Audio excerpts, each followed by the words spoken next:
6 mistakes you're doing in Salah. Yes, 6 mistakes that might be nullifying your prayers. You can scroll if you want. It's not compulsory to watch this. But don't ignore this. It could be the reminder your heart needs before it's too late.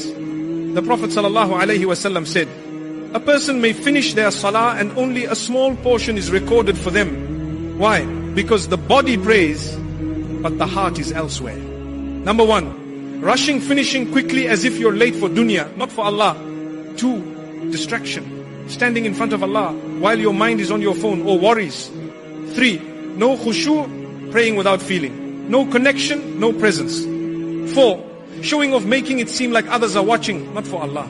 5, neglecting intention, not starting with a mindful niyyah. 6, incorrect physical posture, not placing your forehead and nose firmly on the ground during sujood, body not aligned correctly. Your salah must be complete with proper positions.